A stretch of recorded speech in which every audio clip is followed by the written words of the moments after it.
Hello, welcome on to the Force of Stars podcast and our Resistance Breakdown. Good evening, and I'm joined as usual by Dave. Good evening, my friend in the Force. Unfortunately, of course, George is not with us because he does not like the show, but we do. And tonight's episode is Live Fire. It's episode season 2, episode 3.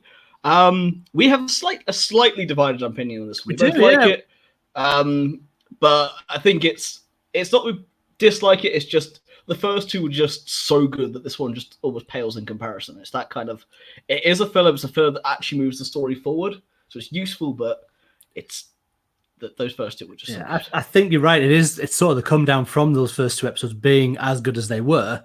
I think that's what left it to me. I'm a little disappointed with the episode. There's part of it I love, half the story I really enjoy. But yeah, I think it was just such a good opening 2 episodes to the series that this was kind of a bit of a lull. So I think that's all. It was a filler, but that still moved the 4 in the right direction. Hello there to Med2, who's joined us live. So hello. It was after those first 2. It is a filler, but it moves the story in the right direction. It still continues, which this series has to do. We discussed this last time. There can't be any true filler episodes in this season. Everything has to have a point because, again, within the confines of 2 seasons and 19 episodes in the second season, there isn't the space to be able to go, well, we can put a little bit here and a little bit there to fill out the gaps because we know we've got 3, 4, 5, whatever it is, seasons of this. We've got a point to end on. And the story group have already been told you have to get to this point. This is your objective. So, yes, it is filler, but it's filler that is in the right direction. So before we jump into it, just initial thoughts on the episode, Dave. As I say, I had very mixed feelings about the episode. There is the First Order side, and we also have the Resistance side to the show. Very much doing the same thing. It's basically the whole episode's a training exercise that both are doing. But I really liked the First Order side of it. I really enjoyed the peril that they actually put their pilots in. Yeah. Again, it's called Live Fire for a reason. That's literally how they're going, whereas Resistance go with stun. But the overall thought of the episode, it was, you're right, it was filler, but for me, I didn't quite get everything out of it I wanted. But the First Order side of it with Tam, I really, really did enjoy. I'm almost actually pretty much the same, but I enjoyed the Resistance side of it. But I preferred the First Order side. But I liked the juxtaposition between the two of them. So I liked looking at how they both went about it. So just to break down the episode in its entirety, opening of the show is you have the Aces chilling out in the lounge. Hype Phason's a little bit annoyed. Can't get much to drink, of course. They kind of just kind of breaking down what happened before with the First Order attacking them, going, this is new. How did we lose? We are such good pilots. And of course, they go, so yes, we are aces, we fly, we race, but we're not combat trained. At this point, Dozer actually walks into the room and agrees with what Tora is saying. So that's why I've assigned you a new squadron leader, which is Yeager, of course. And Kaz is now officially part of the Aces as well, seeing he was combat trained with the Republic Navy and the Resistance, which is very important going forward. From that point, though, you then have it jump. Of course, at that point, they're not particularly enamored with the idea of it all. They don't really like the fact that he's joining him again. He looks like a scrub. Hype Phazon especially is doubtful. From that point, though, you then jump over to the First Order side of it, where you see Tam, Rucklan, and a unnamed pilot running down the hallway with their helmets off. Rucklan being the one who couldn't find his helmet. Tam's had a go at him saying, you're the reason why we're late. Of course, they show up and have to deal with Lieutenant Gaelic, that's the one. just go off the top of my head there. So yes, they have to deal with Lieutenant Gaelic, who berates them, saying you haven't earned the right to have the full uniform, so you have to put your helmets on, of course. And they say this is you have to have a training exercise. However, unlike most of the training exercises that you may have come across, we have live fire. It is that very Darwinian approach of survival of the fittest. And her point of view is, if you get shot, you get shot. I think she actually mentions that. Literally, she says word for word that is survival of the fittest. She actually says it to them as well. Yes, of course, Darwin doesn't exist in the world of Star Wars, but it is very much that Darwinian approach of survival of the fittest. Which then, of course, in contrast to what the Resistance then, because we cut back to the Resistance hang, and this is what we're talking about going forward from here, is this is a very much a side-by-side parallel of the First Order and of the Resistance. So the Resistance here then go into the hangar and get their pilot's ready. So look, we've got an ice planet, it's uninhabited. Everything is set to stun. It's going to be Yiga and Kaz versus the Aces. Let's just see how you do.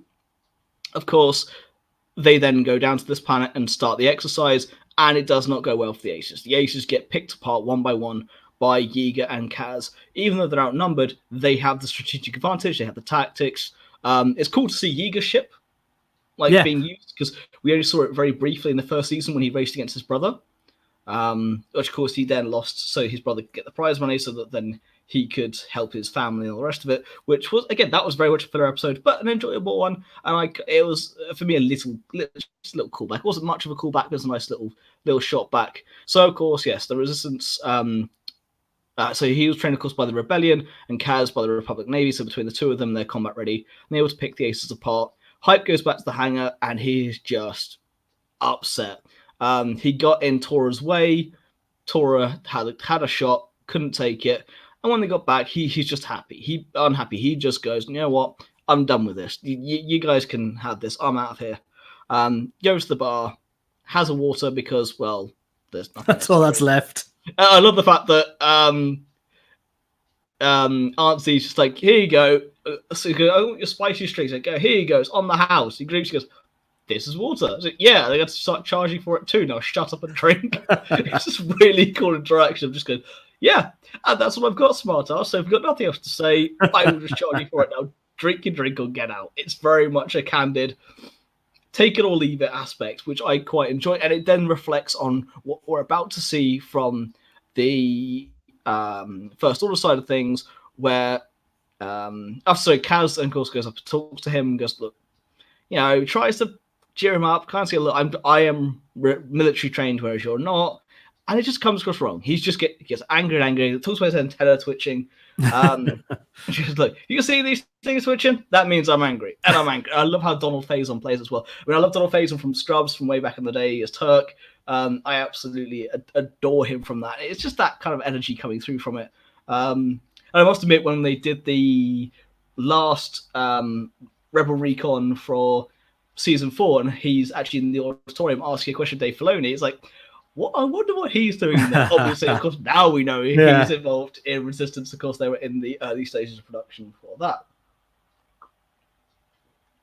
Tora then goes in and kind of calms him down. It's a bit nice to him, kind of encourages him to come back, and goes all nicey. We then cut back to, as I said, the First Order, where their training exercises very much, they are told this is live fire. Gaelic goes, whoever wins this, whoever destroys the most Jones will be squadron leader. So they go out and launch three T-85 X-Wing drones, and the squadron is sent out to go and hunt them down. Tam gets 2 very nice, very clean kills. However, this is not before she accidentally shoots her comrade who comes in front of Ruckland, literally just jumps right in front of her shot. Now, this is the bit that kind of confused me a little bit. It says live fire, but it doesn't explode. It scores a direct hit, and it doesn't explode. Now, it does have a shield, of course, but so I think it's just meant to be you hit the shields, it's fried it. You didn't quite get the hit you need. However, that ship's going down. There's almost, if he gets hit again, he's dead. So I think that's kind of their intention behind it, so not be as full danger as it's supposed to be, but it's a case of you shot him, he will go down, he just won't explode. Tam, of course, then has a bit of sympathy.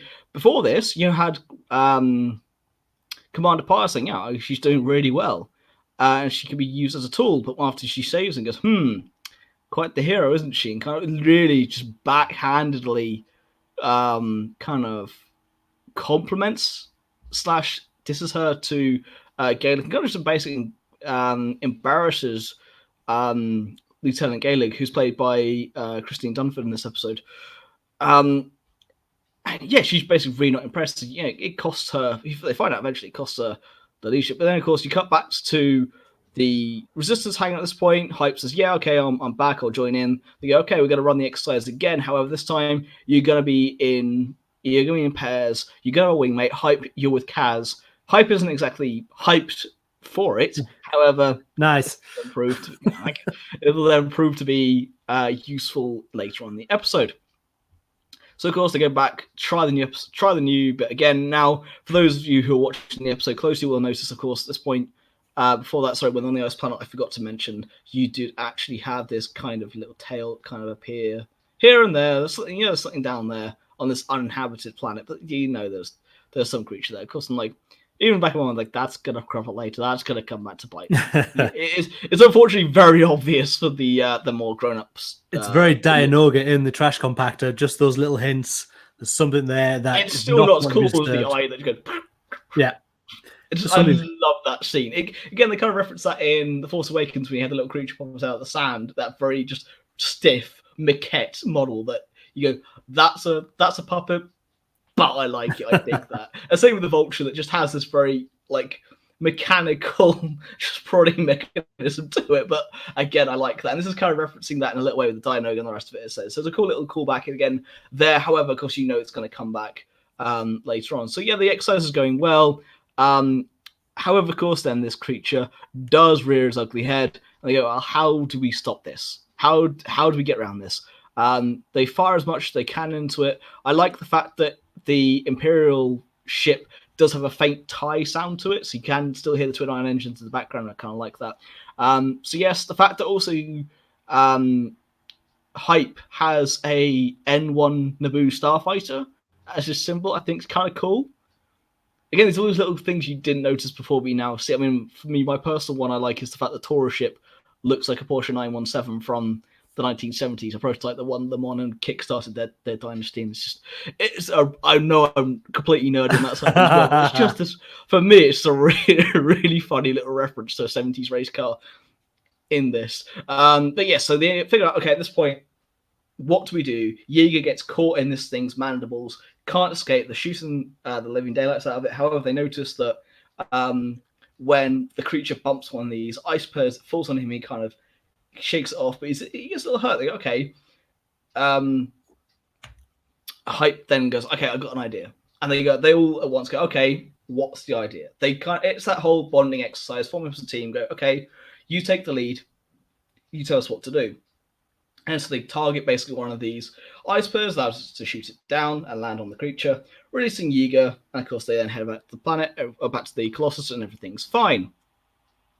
Then you get back to the First Order side of things, which I really like, which is where Tam just gets absolutely berated by Lieutenant Gaelic for saving her friend's life, basically. For saving Rutland, she is absolutely berated. It cost you squadron leader.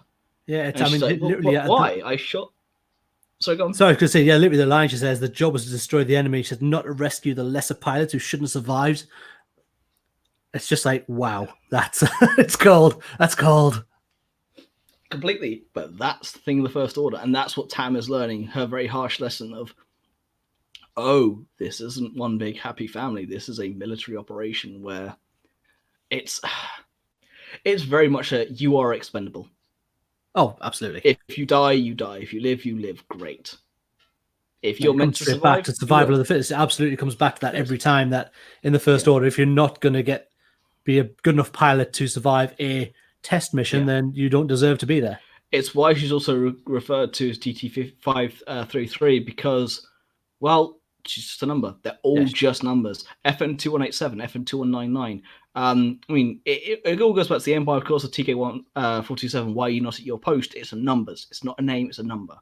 And the First Order takes that more literally than the Empire, but of course, by kidnapping these children, bringing them up and go, you are all soldiers. You are not a name. You are a number. It is like the prisoner. I'm not a number. I'm a free man. This does not exist here. Yeah. That concept is very much, you are a soldier for us. If you survive, great. If you don't, well, we can get someone else. Yes, your loss, not ours. And Tam is very fast learning that this is the complete opposite of the Colossus. And it's one of those things you can see she's starting to tick the boxes in her head, make the connection that I have maybe made a grave mistake here. But she can't get out. Or at least not at the moment, anyway. Oh, no, she's very much tied to her decision now from the end of season 1. Yeah, and then, of course, you then come back to the Resistance hangar, which is, again, the complete opposite, where Hype is being heralded as a hero for saving Yeager's life. And for coming up with a plan that actually brought everyone back, and Kaz is happy, everyone's happy. It's that very happy moment of everyone's back, everyone's happy, everyone's alive. We now have a plan going forward, which is what I was saying. It's the juxtaposition between the First Order and the Resistance. It's not even necessarily the line between good and evil. It's just the lines between two different mantras. It's a Absolutely. line between two different ethics and ways of thinking. It's a very yin and yang, opposites attract, kind of very much this is one half, this is the other episode. But instead of it being like where they show you a clip here and a clip there, this is a very parallel storyline. I really like that. I thought it was a very clever way of showing what needs to be shown. The pilots being trained in their various aspects, the aces becoming fighter pilots, Tam being incorporated to the First Order, but in such a way that they could get both story arcs done in the same episode at the same time and show you the two different ways of doing things. I thought it was a very clever way of doing it. You're absolutely right that it was a clever way of doing it. I just feel, for me, that it didn't quite flow as well with the two stars. I get what they're doing. I'm guessing they don't want to have 2 episodes of this. They don't want to have a full episode of just the Resistance and a full episode of just the First Order doing this. They don't have time, which is why I like the fact they streamlined it by going, here's both at the same time, and they gave them very similar situations. And to be honest, I think I would have taken more of it. The only thing I really wasn't keen on the Resistance side was the actual creature that was there, this big manta ray style creature that was under the ice. And that is kind of where that side of it lost it for me a little bit. I was enjoying the episode up until that point. It wasn't as good as the last 2, don't get me wrong. They were really strong episodes for the series to start with. But it was okay, and then I lost it a little bit once we actually saw the creature. I looked on StarWars.com, have a show where they show a buckets list, where they show 7 sort of features of the episode. And there were actually going to be the whales that you see in Camino that were going to be under the ice. They're going to have those, but it got scrapped for this design. So it's obviously an artistic decision, and the creature design itself, if you don't look at it too much as just a big manta ray, then it is quite a stunning creature. The size of it. It's a ray mixed with a crab in terms of the jaws and the mandibles and everything. That's the way it works. It is very much a manta ray meets crab kind of thing. The design could have been left more. I always go more is less, or less is more, sorry, in that one. This was a more the other way around. This was much more of a more is definitely less. They could have hidden it a bit better. They could have left it, again, much more like the Dianoga. However, they needed to have a way for the squadron to come together and become a unit instead of the Aces plus Yeager and Kaz. And I understand that. I get that.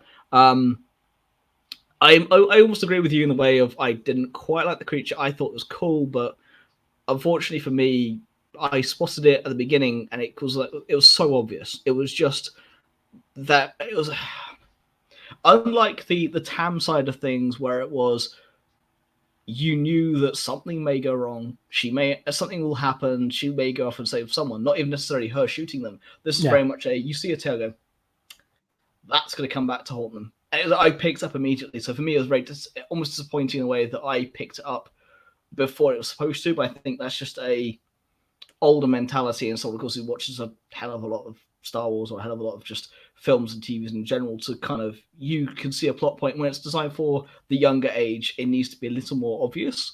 So I get that. So I give that a pass of it's supposed to be more obvious for the younger audience. However, as an older individual enjoying the show, I just picked up on it too soon. That's not to detract from the way it was used as well as the plot point. I liked how it was used. I liked how they utilized a single creature to be able to bring everyone together. It was just the design, as you said, a bit over the top and a bit too much of just, this is just a manta ray on ice.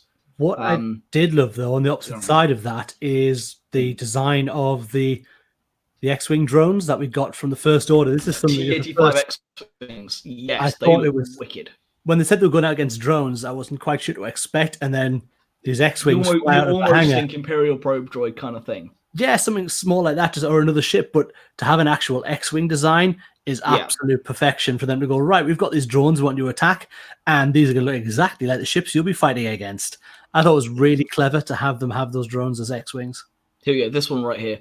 I mean, yeah, because they are. I mean, if you take away the actual 2 extra X's at the back, that is a full-on T-85 X-Wing. And It looks, the paint job looks wicked as well. It's a beautiful design. You can see it's very much first order design of that ship. The first order painters really love red, so it's loved to have a little splash of color across. Red ones go faster. Everyone knows this. It absolutely makes you faster, without a doubt. Yeah, no, I mean that's a little Warhammer joke for those of you who understand that. Orcs always painted their stuff red, and actually there's a rule. I mean, I used to play Warhammer back in the day. I switched to X-Wing 4 or 5 years ago, but there was a rule back in the day, I mean, early days, where if you actually painted your trucks red for the Orcs, they actually were allowed to move an inch further because red ones go faster. It's a literal rule in the rule book that if it is painted red, it will go faster. Well, I know what color I'm painting myself tomorrow. They even painted their shoes red to make them go fast. It was like they had this whole weird psychic vibe where if anything they thought happened, it was just weird. So the red ones definitely went fast. But anyway, that's a segue there. But going back to the design of this, I'm going to bring it back up again here. Yes, the red paint, it just looks really cool, that red and black. It's a classic. You can't really go wrong with the combination, but it just makes it look really cool. And again, height goes back to the training exercise with the Rebels. So in Rebels with Wedge, Hobby, and I can't remember the other pilot that got killed in that episode with Sabine when they are on the Sky something Academy. Okay, cool. So it's that kind of call back to that when they went out there and they go, okay, here is Ezra plus in the tactics of the Corvette runner go, here we are, okay, you gotta get out of here. And the Empire went, no. Sable and the wings came off. It's there very much that kind of callback to that training exercise for me. So I like that link between the two of them. It's just that classic imagery as well of X-Wing versus TIE Fighter, and it's classic Star Wars. I mean, you don't get much more Star Wars than that is. That picture is absolutely incredible. It's one of my favorite shots of the episode. I absolutely loved this. So I should bring this up there saying two here go say, okay, you'll have a good day, set your alarms, only 6 or 7 hours to the trailer. Don't worry, I'm a Patriots fan. I'll be up watching the game anyway against the Jets. So I'm gonna be well awake. I'll have the trailer on live. I'll be messaging the guys, make sure their alarm's set and everything will be done. So please join us back when we do our live episode later on for that. Yeah, we are very excited too. It's going to be. Yeah, I mean, a literal 3 minutes before this trailer, before we came on, there was a clip put up for the trailer advertising it for Monday Night Football, and it's got a couple of seconds new footage, and I was just, my jaw hit the floor. I was just talking to Dave, and he could verify I just lost it. Yeah, it's going to be interesting, but yes, just from the too few seconds, I just went, this is so cool, it's coming, and I can't wait.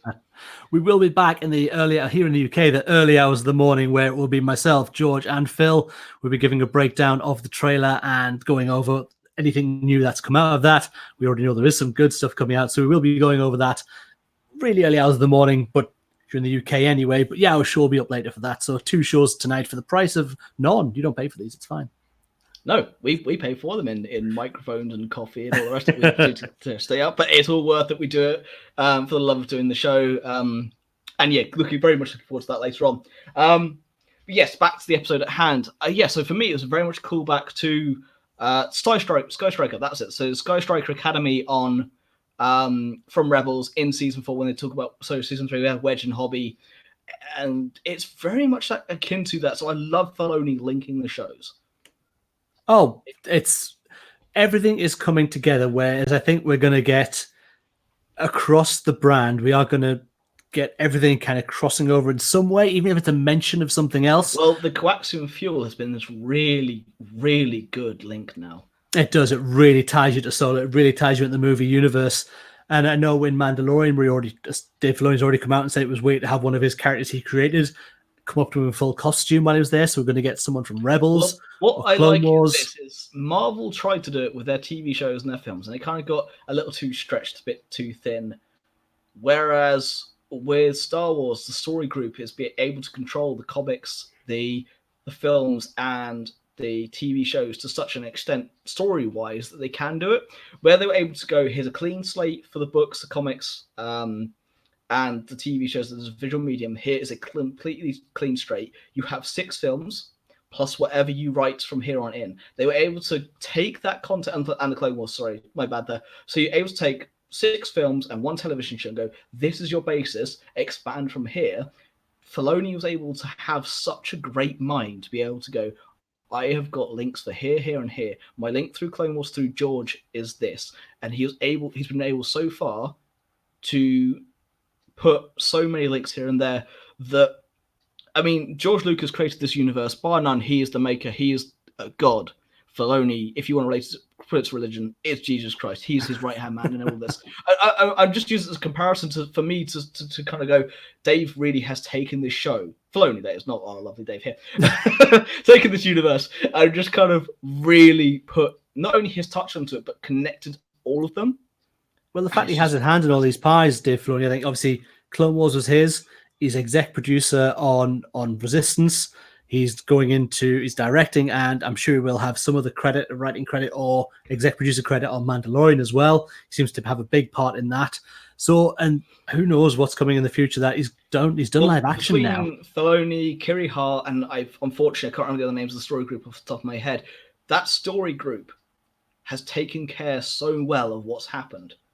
I mean, it's one of those things whenever I see the hate for Last Jedi, I always criticize by going, you said that 7 was too similar. You say this is too different. What do you want? You wanted new. This was new, and this is going in a new direction. And Filoni has taken all the bits from that and put them in other spaces. And Solo, again, put it in new spaces, new directions. And it really is. 7 was not... A lot of people call it a soft reboot. In a way, I kind of agree, but in a way I don't. It very much is a sequel that harks back to the originals. But the characters themselves identify that, which way for me makes this is absolutely fine. And they've gone so well from there. And this season really is expanding on that. And it's fitting into the storyline quite nicely. So for me, this episode said harks back to the training exercises with Wedge and Hobby and Sabine, but also goes in a new direction. I love the parallel. I love, as we were talking earlier, about how they had, okay, well, instead of going one episode for the Resistance, one episode for the First Order, you go, right, we can't have filler. We need to kind of expand the storyline.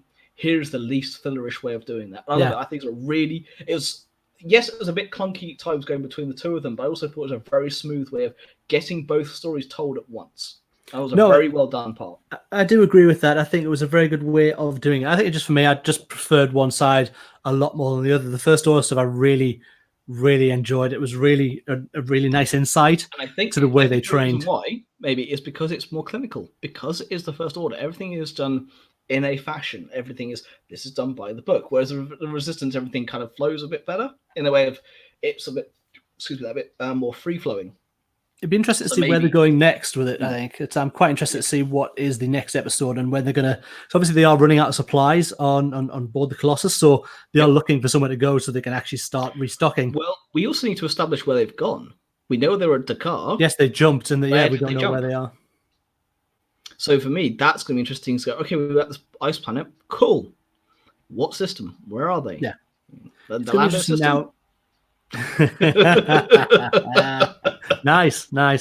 But yeah, so it is going to be really interesting going forward. I think we've got episode 4 be here next Sunday, and Phil and I will be around to talk about that as soon as we can get together for a discussion. So yeah, it's been a really good start to the series. This, as I said, was a bit of a slower burn for me, but the start the series has had has caught me up much more than the first series did. I'm so happy that we're now traveling with the Colossus rather than just being on the planet with it, and it's moved on so far from what they told us this was just about races on a planet away from the outside of what was going on in the movies. That's a total lie. Again, the Star Wars people lie to us all the time. This is tied in very nicely, and I'm really enjoying the series. I'm looking forward to the next episode.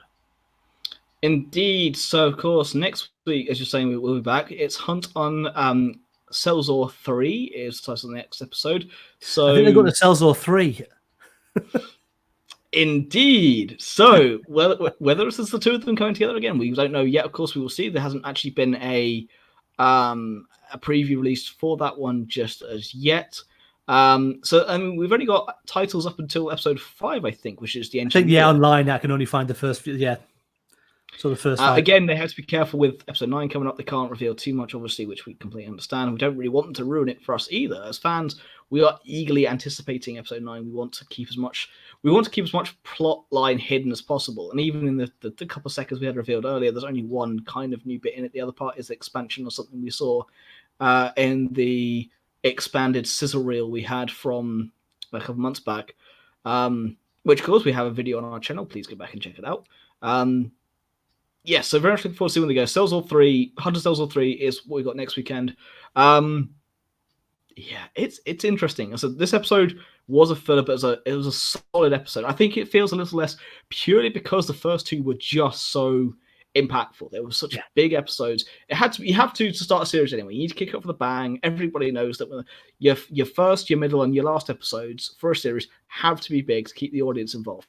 That's just storytelling in general, and that's just you have to have a beginning, middle, and end, and that beginning, middle, and end has to have a hook, has to draw you in. And that's just general storytelling. TV, film, book, comic, any media at all has to have that, and that's just as basic, and that's fine. These first two were just so good that this one just feels subpar, but it's not. It really isn't. When you look at it by itself, it's a good, solid episode. It's not filler. There's story. There's substance. You get to see the Resistance crew come together. The Aces become actual fighter pilots. You see Tam question her loyalty even further. Using her own initiative gets her in trouble. It costs her promotion. Yeah. You see peril for Rockland. You see peril for the Resistance crew. You see real depth. You see real story. But put it alongside those first two, it just seems lesser. Well, now I'm going to have to go watch it again, Phil. Well fought on the points there. But no, it is the series itself is ramping up as it winds down, which is great. And I think that's exactly what it needed from the first series to really give a big push so that it's going to go in the right direction to get to the finish point that they have laid out.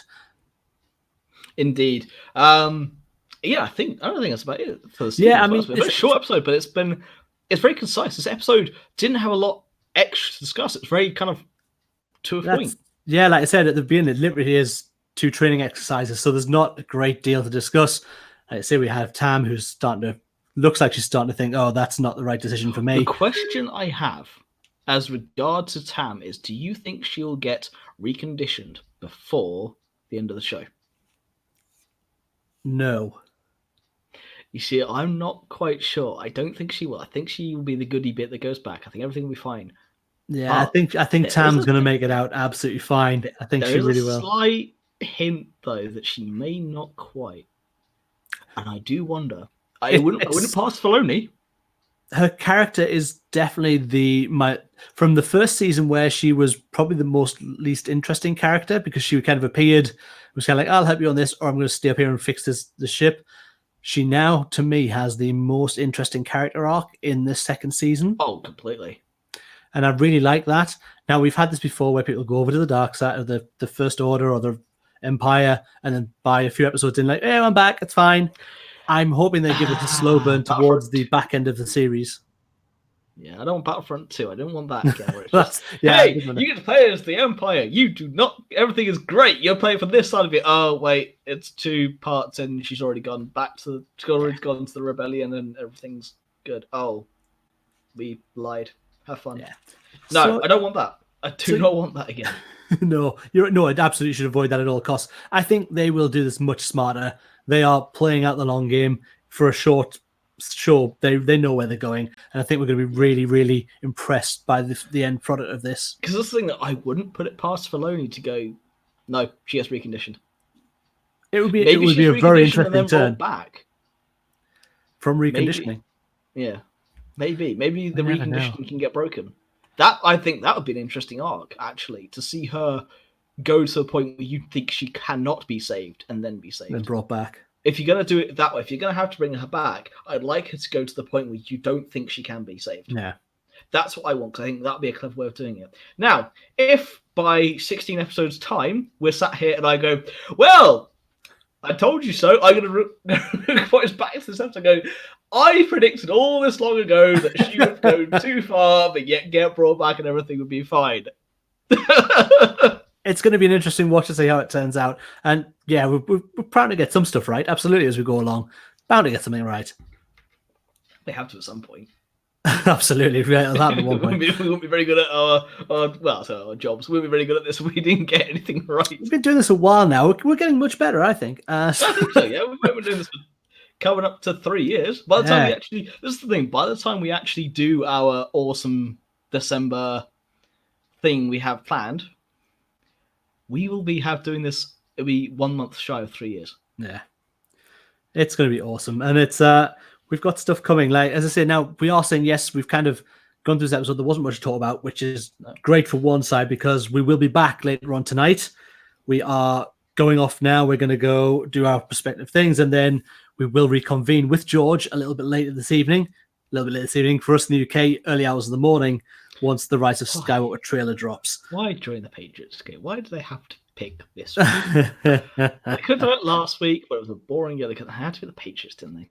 Well. So if you've enjoyed our show, then please, we will get an announcement up. You will see it on our Facebook page. It will pop up on there as well to say that we're going live again. Won't be exactly straight after the trailer. We will need to take that in and then watch it through before we come online. But we will be on tonight again to talk about that. We need space for profanities before we actually do our yeah, absolutely.